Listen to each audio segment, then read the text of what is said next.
حول ولا قوة إلا بالله العلي العظيم أعوذ بالله من الشيطان اللعين الرجيم بسم الله الرحمن الرحيم الحمد لله رب العالمين الصلاة والسلام على خير المرسلين وعليه الطيبين الطاهرين المعصومين المظلومين ولعنة الله على أعدائهم أجمعين سيدنا ونبينا وشفينا ومولانا مولى الثقلين جد الحسن والحسين والقاسم محمد محمد. سب سے پہلے تمام حمد و ثنا اس پروردگار کے لیے ہے، اس کے انعام پر، اور اس کا شکر ہے اس کے الہام پر.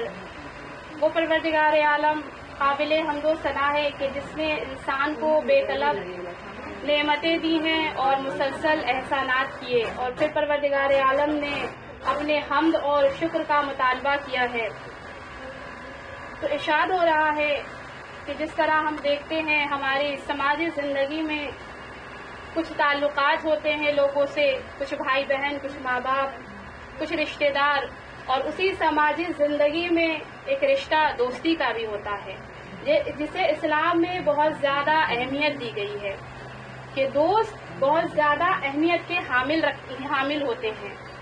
اور حضرت علی فرماتے ہیں کہ جس کے پاس کوئی دوست نہیں ہے اس کے پاس کوئی ذخیرہ نہیں ہے.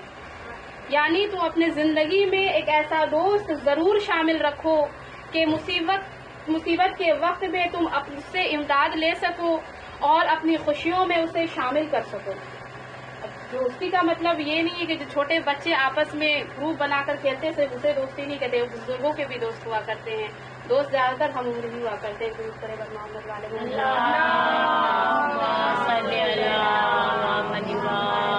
محمد. فرمایا، حضرت علی فرماتے ہیں کہ دیکھو دوست اس طرح ہوتا ہے جیسے مختلف جسموں میں ایک روح ہو، اس طرح دوست ہوا کرتے ہیں.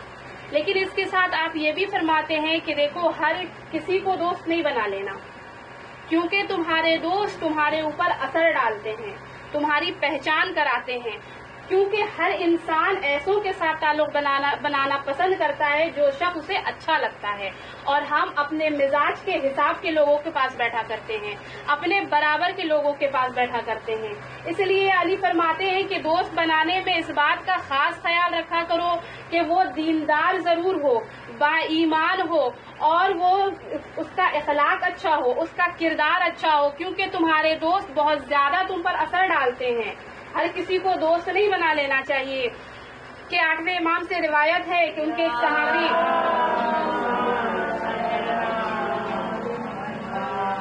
صحابی کا بیان ہے، وہ کہتے ہیں کہ میرے بابا کے ایک دوست تھے، انہوں نے اپنے فرزند سے کہا کہ دیکھو تم جس شخص کے ساتھ اٹھنا بیٹھنا کرتے ہو مجھے اس کے ساتھ تمہارا ملنا جلنا پسند نہیں ہے. اس کے فرزند نے کہا کیوں بابا؟ رشتے میں وہ میرا ماموں بھی ہے اور وہ میرا دوست بھی ہے، میں اس کے ساتھ کیوں نہ بیٹھوں؟ تو اس کے بابا کہتے ہیں کہ دیکھو تم نے غور نہیں کیا کہ خدا کے بارے میں اس کا کیا نظریہ ہے، وہ کیا خیال رکھتا ہے. وہ یہ خیال رکھتا ہے کہ خدا کی صفت اور ذات محدود ہے، اس کی قدرت محدود ہے، اسے تصور میں لایا جا سکتا ہے کہ خدا کیسا ہے. اس لیے مجھے تمہارا اس کے ساتھ اٹھنا بیٹھنا پسند نہیں ہے. تو اس کا فرزند کہتا ہے کہ بابا اس کا نظریہ جو بھی ہو، لیکن ہمارا نظریہ وہی، ہمارا عقیدہ وہی جو آپ نے ہمیں سکھایا ہے، جو آپ نے ہمیں بتایا ہے، جو دین کی تعلیم آپ نے ہمیں دی ہے ہم اسے ہی مانتے ہیں. ان سے ہمیں کیا بحث کہ ان کا خیال کیا ہے. تو اس کے بابا کہتے ہیں کہ کیا تم نے قوم موسیٰ کا واقعہ نہیں سنا؟ کیا تم نے نہیں پڑھا کہ جب جناب موسیٰ اپنی قوم کے ساتھ دریا عبور کر رہے تھے، اپنے لشکر کو لے کر پار کر رہے تھے، تو اس میں سے ایک شخص تھا، ایک نوجوان، اس لشکر سے باہر نکل آیا اور دریا کو واپس پار کر کے فرعون کے لشکر میں گیا، اس لیے کیونکہ اس فرعون کے لشکر میں اس کا باپ رہ گیا تھا، اور اس کا بیٹا یہ چاہتا تھا کہ فرعون کے لشکر سے نکال کر اپنے بابا کو موسیٰ کے لشکر میں شامل کر لوں.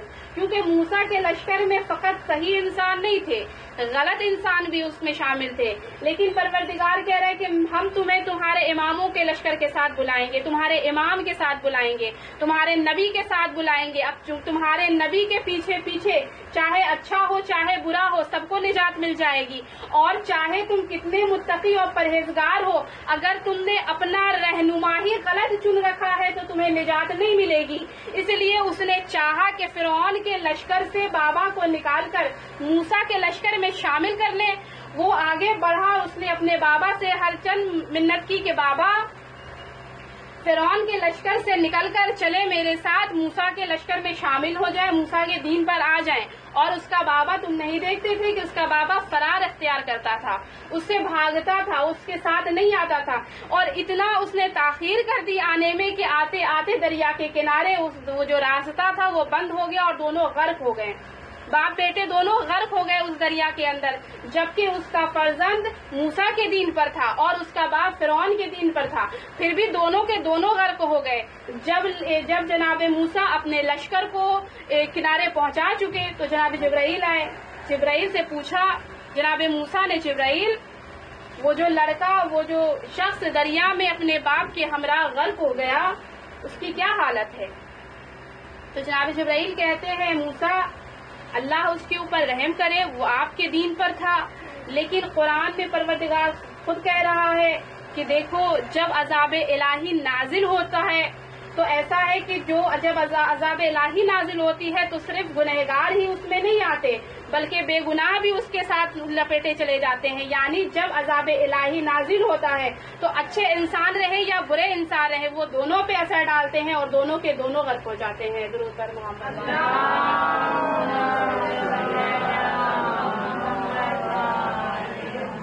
لہذا تم اس بات کا خیال رکھو کہ تمہارے دوست کیسے ہوں،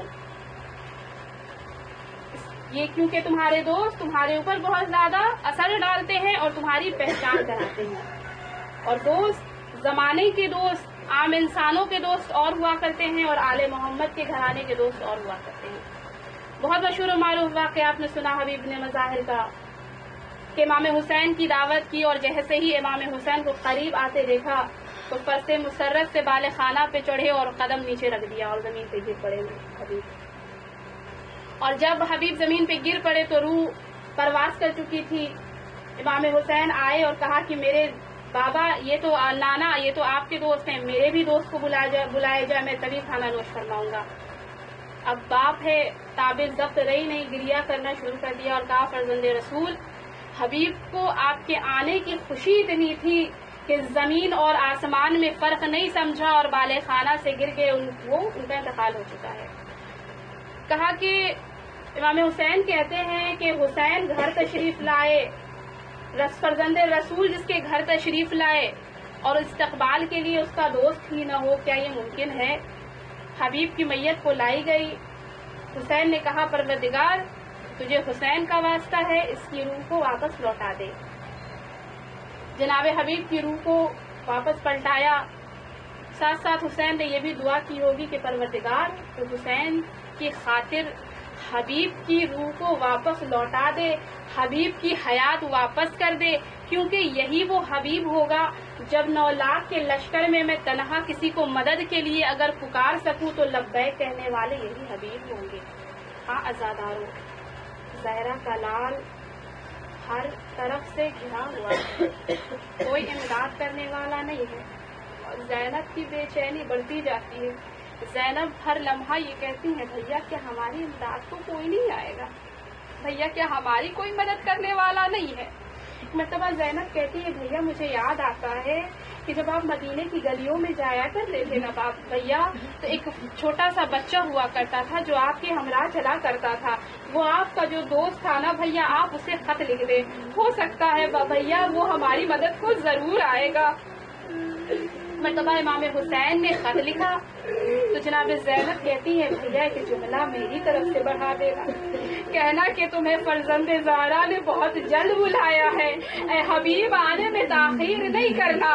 قاصد خط لے کر کے چلا، حبیب کھانا کھا رہے تھے، تاریخ کہتی حبیب کھانا کھا رہے تھے، دق الباب ہوا، حبیب نے دروازہ کھولا اور خط کو لیا. جیسے ہی نام حسین سنا نا فرد مسرت سے جھوم پڑے اور کبھی خط کو آنکھوں سے لگاتے ہیں کبھی سر پہ رکھتے ہیں.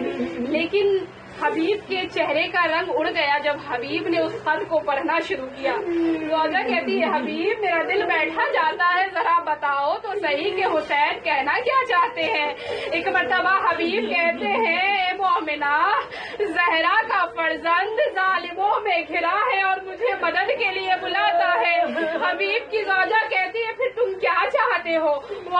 حبیب کہتے ہیں مومنہ میں جانتا ہوں کہ کوفے کے حالات کیسے ہیں, میں تمہیں تنہا چھوڑ کر نہیں جا سکتا.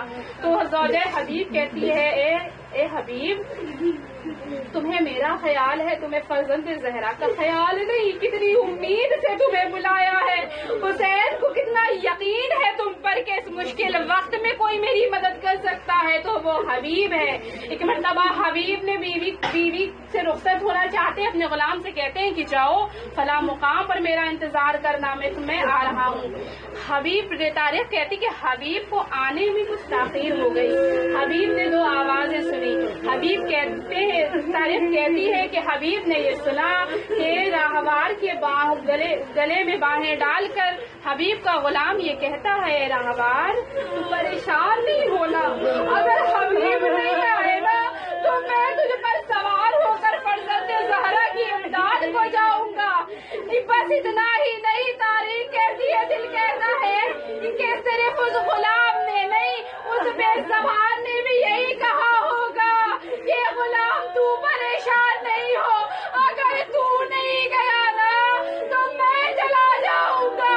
انسان بھلے نہ پہچانے حسین کو مگر ہم ان بے زبان ضرور پہچانتے ہیں. حبیب نے جو ہی سنا سرو سینہ پیٹ لیا اور ہمار میں سوار ہوئے دعا کرتے پروردگار تاخیر نہیں ہو, پروردگار مجھے وقت پہ امداد کے لیے پہنچا دینا. دور سے گرد آتے ہوئے دیکھی, اٹھتی ہوئی دیکھی حسین نے. ایک مرتبہ عباس کو بلایا, عباس استقبال کے لیے کھڑے ہو جاؤ, میرے بچپن کا دوست آ رہا ہے. کربلا کی شدید گرمی اور لو کا چلنا اور حبیب کی ضعیفی اور کئی دن کی بھوک و پیاس اپنے تصور میں رکھیے گا زادارو. ہمارے یہاں مہمان جب اس گرمی میں آئے تو ہم کیا کرتے ہیں, سب سے پہلے شربت یا ٹھنڈا پانی پیش کرتے ہیں نا. جب حبیب گئے ہیں نا حسین کے پاس تو حسین نے حبیب کو گلے لگایا, پاس بٹھا کر ہاتھوں کو جوڑ کر فرزند زہرا کہتے ہیں حبیب حسین بہت شرمندہ ہے. حبیب جب تم نے اپنے گھر بلایا تھا دسترخوان سجے ہوئے تھے, مگر حبیب میں کا تمہیں پانی بھی نہیں دے سکتا.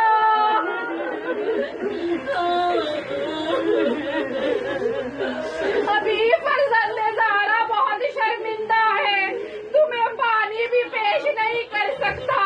حبیب کہتے ہیں آقا یہ جو بچوں کی صدائیں اللہ میرے کانوں میں آتی ہے نا مجھے یقین نہیں ہوتا کہ زمانہ کس قدر فرزند زہرا سے پھر گیا ہے. اسی اثنا میں کنیز آئی, کنیز آ کر کہتی ہے حبیب تمہیں زہرا کی بیٹی نے سلام کہا ہے, تمہیں زہرا کی بیٹی نے سلام کہا ہے. جب حسین نے بھی خط لکھا تھا نا تو یہ اپنا زہرا لکھا تھا. کیوں لکھا تھا؟ کیونکہ عرب کا یہ دستور ہے جب اپنی غربت ظاہر کرنی ہو نا تو اپنی ماں کا نام لیتے ہیں.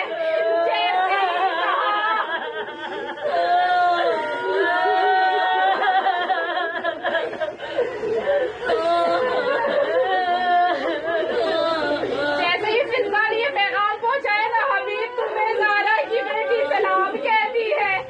حبیب خاک پر بیٹھ گئے, تماچے لگاتے ہوئے کہتے ہیں واہ غربتا یا رسول اللہ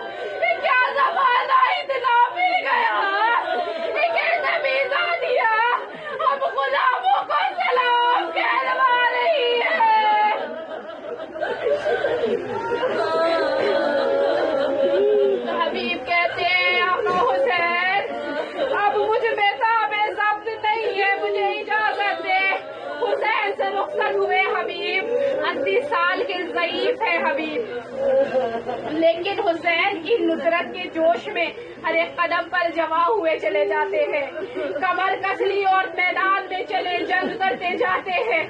جب حبیب نتاب ضبط نہ رہی زخموں کی، گھوڑے سے زمین پر آئے صدا لیتے ہیں، السلام علیکہ یا ابن رسول اللہ۔ جیسے یہ صدا گونجی، حسین کہتے ہیں عباس، عباس میرا دوست، زمین پہ گر پڑا۔ حسین دوڑے، کیا دیکھا؟ خون میں غلطہ حبیب کی لاش پڑی ہے، سر کو اٹھا کے سرانے رکھا، حبیب نے سلام کیا۔ حبیب کہتے ہیں آقا حسین، اپنی تو قوت پر ہم نے نصرت کی ہے،